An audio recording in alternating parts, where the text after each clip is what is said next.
Hello friends, मैं हूं गौरव और टैक्स ज्ञान में आपका स्वागत है। आज मैं आपके साथ शेयर कर रहा हूं कि अगर आप अपनी इनकम 15 लाख तक अर्न करते हैं तो आपको 1 रुपया भी इनकम टैक्स पेड नहीं करना पड़ेगा। अगर आप इस चार्ट के थ्रू अपनी टैक्स की प्लानिंग करते हैं तो टैक्स की छूट मिलती है, वो डिडक्शन की वजह से मिलती है। तो इस टॉपिक के अंदर मैंने जो डिडक्शन 80C से लेके 80U तक होती हैं, वो मैंने मैक्सिमम डिडक्शन इस टॉपिक के अंदर कवर की हैं। कुछ एक्सपेंसेस ऐसे होते हैं जो हम पेड तो कर देते हैं, जिसके बारे में हम अवेयर नहीं होते या हमें उसके बारे में पता नहीं होता, तभी हमें उसके ऊपर इनकम टैक्स पेड करना पड़ता है। तो मैंने इस टॉपिक के अंदर मैक्सिमम से मैक्सिमम डिडक्शंस कवर करने की कोशिश की है। आप मेरे साथ शुरू से लेके एंड तक वीडियो में बने रहिएगा ताकि आपको मैक्सिमम जो डिडक्शंस हैं उसके बारे में आप अवेयर हो सकें और आपको इनकम टैक्स ना पेड करना पड़े। तो आइए वीडियो को स्टार्ट करते हैं। स्टार्ट करने से पहले अगर आपने मेरे चैनल को सब्सक्राइब नहीं किया है तो प्लीज इसको सब्सक्राइब कर लीजिए ताकि आने वाले टैक्स से रिलेटेड अपडेट्स आपको मिलते रहें। तो हम मान लेते हैं कि मिस्टर एक्स जिनकी सैलरी इनकम या जिसको हम ग्रॉस इनकम भी कहते हैं, ये हम मान लेते हैं 15 लाख रुपीज यानी कि 15 लाख रुपए। क्योंकि सैलरी पर्सन के लिए स्कोप बहुत कम रहता है टैक्स बचाने का, इसमें हम सबसे पहले लेस करते हैं लेस स्टैंडर्ड डिडक्शंस, जो कि एक सैलरी एम्प्लॉय को मिलती है, जिसका अमाउंट 50,000 होता है। लास्ट ईयर इसका अमाउंट 40,000 था, इस साल इसको बढ़ा के 50,000 कर दिया गया है, जिसको हम 15 लाख में से लेस करेंगे।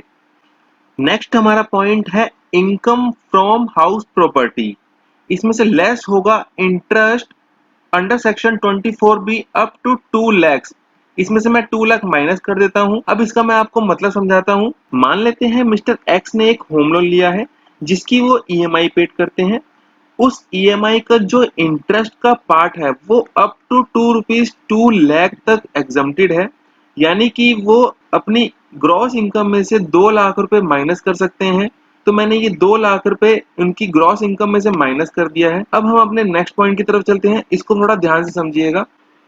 हम लेस करेंगे अपनी डिडक्शंस जो कि चैप्टर 6A के अंदर जो कवर्ड होती हैं, ताकि हम जो भी डिडक्शंस है वो सारी क्लेम कर सकें। हमें इनके बारे में अवेयर होना चाहिए, हमें इनके बारे में पता होना चाहिए ताकि हम अपना इनकम टैक्स बचा सकें। तो आइए इसके अंदर देखते हैं कि कौन कौन सी डिडक्शन होती है।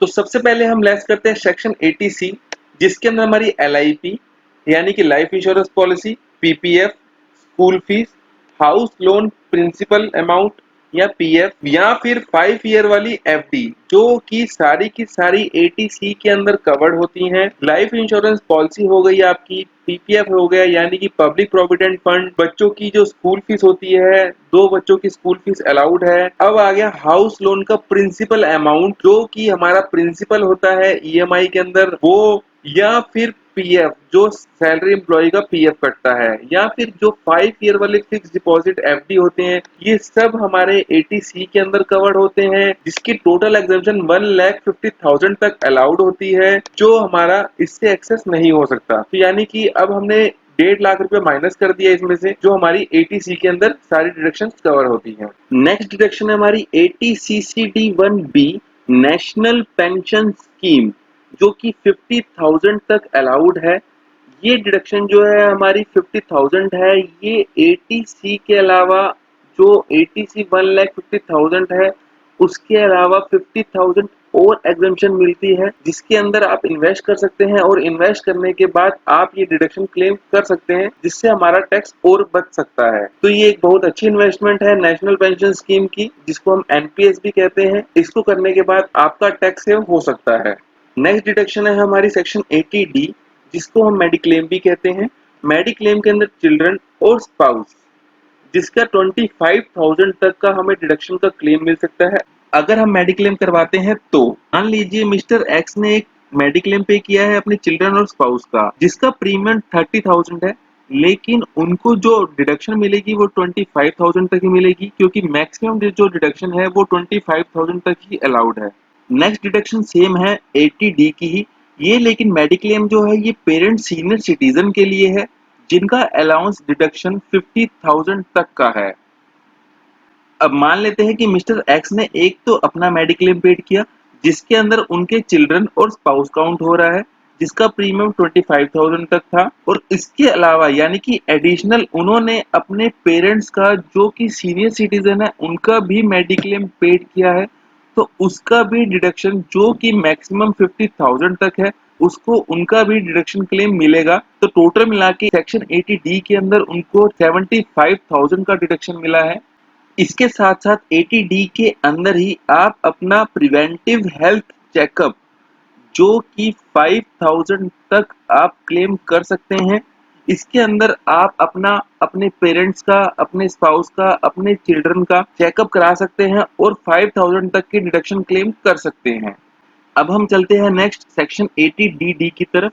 किनका मेडिकल ट्रीटमेंट, किनका हैंडीकैप्ड हो या फिर डिपेंडेंट, कितना मिलेगा? 1,25,000 तक आप डिडक्शन क्लेम कर सकते हैं। इसमें डिपेंडेंट का मतलब वो किसी डिसेबिलिटी के कारण अपनों के ऊपर डिपेंडेंट है। मान लेते हैं मिस्टर एक्स की वाइफ या उनके पेरेंट्स या उनके चिल्ड्रन या फिर उनकी सिस्टर या ब्रदर जो कि ब्लड रिलेशन में आते हैं, अगर वो हैंडीकैप्ड या फिर किसी डिसीज से पीड़ित हैं, अगर मिस्टर एक्स उनके ट्रीटमेंट के ऊपर कोई एक्सपेंस बेयर करते हैं जिसका अमाउंट 1,25,000 तक, वो डिडक्शन क्लेम कर सकते हैं, क्योंकि उन्होंने अपने किसी फैमिली मेंबर जो हैंडीकैप्ड या डिसेबल है, जो कि उनके ऊपर डिपेंडेंट है, उसके मेडिकल ट्रीटमेंट के ऊपर एक्सपेंस पेड किया है, तो वो क्लेम कर सकते हैं। नेक्स्ट सेक्शन है हमारा 80EEA, जो है एडिशनल इंटरेस्ट। कौन से महीने साल का? 1 अप्रैल 2019 टू 31 मार्च 2020, 1,50,000। अब ये उनके लिए एप्लीकेबल है जिनका होम लोन 1 अप्रैल 19 से 31 मार्च 2020 तक सैंक्शन हो चुका है, तो उनको एडिशनल 1,50,000 की डिडक्शन मिलेगी। वो अपना 1,50,000 डिडक्शन क्लेम कर सकते हैं अलग से। इसका मतलब वो 24B के अंदर 2 लाख तो क्लेम कर चुके हैं और साथ ही सेक्शन 80EEA के अंदर वो 1,50,000 का एडिशनल इंटरेस्ट क्लेम कर सकते हैं। जिन्होंने भी अपना घर परचेज किया है, जिसकी स्टैंप ड्यूटी उन्होंने 45 लाख रुपीस तक पेड की है 1 अप्रैल 2019 से 31 मार्च 2020 तक, जिनका भी होम लोन सैंक्शन हुआ है इस पीरियड के अंदर, वो 1,50,000 की डिडक्शन क्लेम कर सकते हैं। अब हमारा नेक्स्ट सेक्शन जो आता है वो आता है 80E education loan interest payment. कितना मिलेगा? 15 लाख का 10% मान लेते हैं 1.5 लाख रुपए। अब मैंने 1.5 लाख क्यों लिखा है मैं बताता हूं। मान लेते हैं मिस्टर एक्स या फिर उनके स्पाउस या फिर चिल्ड्रन कोई एजुकेशन लोन लेते हैं, उस एजुकेशन लोन के ऊपर वो जितना भी इंटरेस्ट पेड करेंगे 8 इयर्स तक, यानी कि 8 साल तक वो जितना भी इंटरेस्ट पेड करेंगे उसको वो 80E के अंदर डिडक्शन क्लेम कर सकते हैं। एग्जाम्पल के तौर पे अगर वो 20 लाख का लोन लेते हैं 10% के रेट ऑफ इंटरेस्ट के ऊपर, तो उनका जो इंटरेस्ट अमाउंट बनेगा वो 2 लाख बनेगा। अगर वो 15 लाख का एजुकेशन लोन लेते हैं तो 10% के हिसाब से उनका जो इंटरेस्ट जाएगा वो जाएगा 1.5 लाख रुपए। तो मैंने यहाँ पे 1.5 लाख रुपए लिखा है, तो वो 1.5 लाख तक हम उसका डिडक्शन क्लेम कर सकते हैं। कितने साल तक? 8 सालों तक। अब जो हमारी नेक्स्ट डिडक्शन है 80G। 80G के अंदर डोनेशन आती है, कितना मैं लिख देता हूं, 1 लाख का 100% और 1 लाख का 50%, 50,000 रुपीज। अब मैं आपको इसके बारे में समझाता हूं।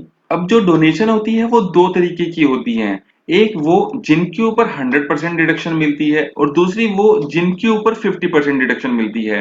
ज्यादातर डोनेशन जो है वो 50% वाली होती है, क्योंकि 100% की जो डिडक्शंस होती हैं जो गवर्नमेंट से रिलेटेड होती हैं, एग्जाम्पल के तौर पे प्रधानमंत्री राहत कोष या फिर स्वच्छ भारत कोष योजना या फिर क्लीन गंगा फंड, जो भी गवर्नमेंट से रिलेटेड डोनेशन होती है वो 100% होती है। बाकी जो भी होती है वो 50% की डिडक्शन की लिमिट के अंदर आती हैं। इस डिडक्शन का क्लेम आप तभी कर पाएंगे जब आप अपने अकाउंट से पेमेंट करके आपको जो ट्रस्ट है या जो भी एनजीओ हैं जो 80G के अंदर आती हैं और वो आपको अपना सर्टिफिकेट प्रोवाइड करेंगे 80G का, तभी आप इसका क्लेम कर पाएंगे। तो मान लेते हैं कि मिस्टर एक्स ने एक डोनेशन दी है 1 लाख रुपए की, जिसका 50% है, तो मैं 1 लाख का 50% 50,000 यहाँ पर इसको ऐड कर देता हूँ। तो अब आप देख पा रहे हैं कि मैंने एक एग्जांपल देके समझाया है कि मिस्टर एक्स की इनकम अगर 15 लाख तक है और उसमें से ये सारी की सारी एग्जम्पशन मैं अगर माइनस कर देता हूं, तो मेरी टोटल इनकम जो आती है वो 4,95,000 आती है। लेकिन अगर हम टैक्स की बात करें तो एज पर स्लैब जो टैक्स है 5% है 2,05,000 टू 5 लाख तक। कितना? 12,500। अब अगर ये इनकम 5 लाख से अबव जाती है तो 12,500 रुपए का टैक्स पेड करना पड़ेगा। लेकिन 87 ए की रिबेट के कारण जो 12,500 रुपए टैक्स है वो लेस हो जाएगा। और तो अब आप देख सकते हैं कि 15 लाख तक की इनकम पर अगर आप इसके अकॉर्डिंग, जैसा मैंने बताया है, अगर इसके अकॉर्डिंग आप टैक्स की प्लानिंग करते हैं तो आपको कोई भी टैक्स देने की जरूरत नहीं पड़ेगी। अगर आप 80C के अंदर 1.5 लाख रुपए की, या 80CCD के अंदर 50,000 की, या फिर 80D जो मेडिक्लेम है, प्रिवेंटिव हेल्थ चेकअप है, देन आपका 80EE है, या फिर 80E एजुकेशन लोन है, या फिर 80G डोनेशन है। अगर आप इन सब के अंदर कुछ ऐसी अपनी इन्वेस्टमेंट की टैक्स की प्लानिंग कर लेते हैं तो आपको 15 लाख तक कोई भी टैक्स नहीं लगेगा। यहाँ तक टैक्स जो आपको लगेगा वो बिल्कुल लगेगा नील, यानी कि जीरो। तो मैंने आपको शुरू में बताया था कि अगर आप 15 लाख तक की इनकम अर्न करते हैं तो आपको 1 रुपया भी टैक्स पेड नहीं करना पड़ेगा। अगर आप इस चार्ट के अकॉर्डिंग अपनी टैक्स की प्लानिंग करते हैं तो इसका आप स्क्रीनशॉट लेके रख सकते हैं, ताकि आप इसके अकॉर्डिंग अपनी टैक्स की प्लानिंग फ्यूचर में भी कर सकें। तो मैं आशा करता हूँ कि आपको ये मेरी वीडियो पसंद आई होगी। अगर पसंद आई है तो प्लीज प्लीज लाइक शेयर जरूर कीजिएगा और प्लीज सब्सक्राइब करना ना भूलिएगा। Thanks for watching.